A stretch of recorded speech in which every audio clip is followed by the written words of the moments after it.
नहीं बेटा प्लीज आप ऐसा मत करिए, आप ऐसा मत बोलिए, आप ऐसा पढ़िए, वैसा पढ़िए, आप बेसिक तरीके से चलिए, आप ज्यादा स्ट्रेस मत लीजिए। अल्टीमेट लक्ष्य है वो अब आपके बहुत पास है।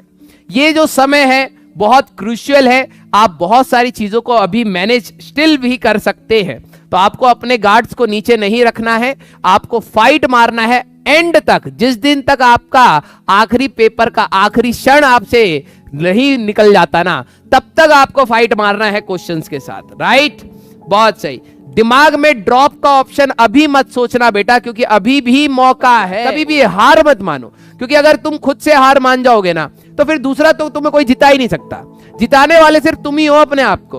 तो never give up, never surrender. आपके पास ये ऑप्शन ही नहीं है। आपके पास सिर्फ और सिर्फ एक ऑप्शन है कि लाइफ जितनी आपके ऊपर प्रॉब्लम्स फेंक रही है उससे लड़ना ही आपके पास एक ऑप्शन है।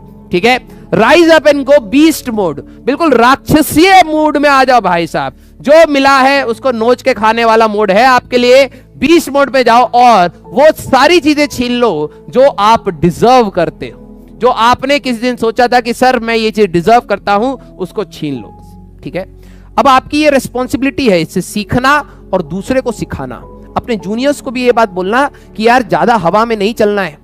कुछ जब मैं बोलता था कि मेंस का पेपर है, मेंस के पेपर के लिए आपको सबसे पहले, जिनका खराब हुआ है उनके लिए बात करूंगा, फिर एडवांस की हम लोग बात करेंगे कुछ। ठीक है, जिनका खराब हुआ है मैं अभी भी कह रहा हूं, आपके पास जो भी समय है प्लीज आप रंग बिरंगी चीजों पे मत जाइए। Go for the notes, go for the formula, go for the basics. आप अगर आपके बेसिक्स क्लियर हैं और आपने पूरे साल भर कितनी फालतू चीजों के लिए, अल्टीमेट आपके लिए भी कह रहा हूं, पूरे साल कितनी फालतू चीजों के लिए लोड लिया कि सर मेरे उस टेस्ट में मार्क्स नहीं आ रहा। अब आपको टेस्ट के वो भी याद नहीं होंगे कौन सा क्वेश्चन गलत हुआ था। मैं कहता हूं ये सारी चीजें भूल जाओगे आप, ये सारी चीजें भूल जाओगे। सर मेरे को ये चीज समझ नहीं आ रही, मेरे को ये चीज समझ नहीं आ रही, सर मैं ये किताब लगाऊं या वो किताब लगाऊं, सर आप एडवांस पढ़ाओ, सर आप ये कराओ।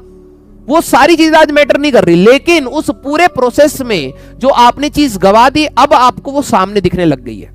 और यही चीज के लिए हम लोग हमेशा आपको मोटिवेट करते थे कि नहीं बेटा प्लीज आप ऐसा मत करिए, आप ऐसा मत बोलिए, आप ऐसा पढ़िए, वैसा पढ़िए, आप बेसिक तरीके से चलिए, आप ज्यादा स्ट्रेस मत लीजिए। हम लोग बार बार आपको रीडायरेक्ट कर रहे थे कि जो एक बेसिक प्रोसीजर है जेईई मेंस के लिए, क्वेश्चन लगाने से ज्यादा इंपॉर्टेंट है कि आप क्या क्वेश्चन के पीछे का कंसेप्ट समझ रहे हैं। आपने फॉर्मूला लगा दिया, वो फॉर्मूला वहां लगता ही नहीं। क्वेश्चन के पीछे का कंसेप्ट जरूर देखिए बेटा। आप कैलकुलेशन मिस्टेक्स आपकी कहां से पता लगेंगी? जब तक आप घर पे थ्योरी पढ़ रहे हो आपको नहीं पता चलेगा यार। जब आप एग्जाम दोगे, टेस्ट दोगे, उसकी गलतियां पता लगेंगी। उसी को कहते थे सीखो ना यार। बेटा आपने मेहनत करी है, लेकिन वही बात है ना, कुछ कुछ कमियों को आपने वो करके आपने गवा दिया अपना। ठीक है, लेकिन फिर भी अभी this is not the end. अभी भी आपके पास टाइम है, अभी भी समझ जाओ। अपनी गलतियां जो आप टेस्ट में से आपने दी हैं उनको समझिए। आपकी कैलकुलेशन एरर की गलतियां हैं, या फिर आपकी रीडिंग की गलतियां हैं, या फिर आपका कंसेप्चुअल गलती है, या फिर आंसर मार्क करने की गलती है। आप पहले एनालाइज कर लीजिए कि आपसे क्या गलतियां हुई हैं। ठीक है,